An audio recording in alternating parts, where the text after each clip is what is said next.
இந்த வீடியோக்குள்ள போறதுக்கு முன்னாடி நம்ம சேனலை சப்ஸ்கிரைப் பண்ணாதவங்க சப்ஸ்கிரைப் பண்ணிடுங்க. பக்கத்துல இருக்க பெல் பட்டனையும் கிளிக் பண்ணிக்கோங்க.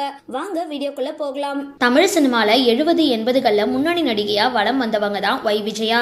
இவங்க ஆந்திர மாநிலத்துல கர்னூர்ல 1957ஆம் ஆண்டு பிறந்தாங்க. இவங்களுடைய தந்தை ஒரு கூட்டுறவு வங்கியில மேலாளரா பணிபுரிஞ்சவரு.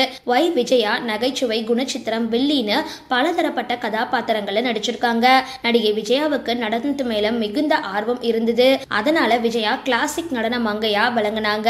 தமிழ், தெலுங்கு, கன்னடம், மலையாளம்னு பல மொழிகள்ல 1000க்கும் மேற்பட்ட திரைப்படங்களை நடிச்சிருக்காங்க. கிளிஞ்சல்கள், ராஜாதி ராஜா, தில்லுமுள்ளு, மங்காத்தா சபதம், எங்க ஊரு பாட்டுக்காரன், 100வது நாள்னு பல வெற்றி படங்கள்ல ஒய் விஜயா நடிச்சிருக்காங்க. இவங்க தமிழ் சினிமால கடைசியா பிரியமான தோழி படத்துல ஜோதிகாவோட அம்மாவா நடிச்சிருந்தாங்க. விஜயா எம்ஜிஆர், சிவாஜி கணேசன், ரஜினிகாந்த், கமலஹாசன் ஆகிய முன்னணி நடிகர்கள் கூட நடிச்சிருக்காங்க. தெலுங்கு சினிமாவில் சூப்பர் ஸ்டாரா வலம் வந்த என்.டி. ராமாராவ் கூட ஸ்ரீ கிருஷ்ணா சத்யா அப்படின்ற படத்துல ஹீரோயினா விஜயா நடிச்சிருந்தாங்க. இவங்க தேர்வு செய்யற படங்கள் எல்லாமே தமிழ் சினிமால முக்கியத்துவம் வாய்ந்த படங்களா இருக்கும். ஒய் விஜயா 1985ல் அமலநாதன் அப்படின்றவங்களை திருமணம் செஞ்சுக்கிட்டாங்க.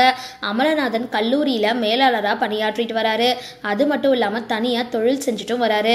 இவங்களுக்கு அனுஷ்கா அப்படின்ற மகள் இருக்காங்க. சென்னையில இருக்கிற மகாபலிபுரத்துல வசிச்சுட்டு வராங்க. கடந்த 2013ஆம் ஆண்டு அனுஷ்காவுக்கு திருமணம் நடந்திருந்தது.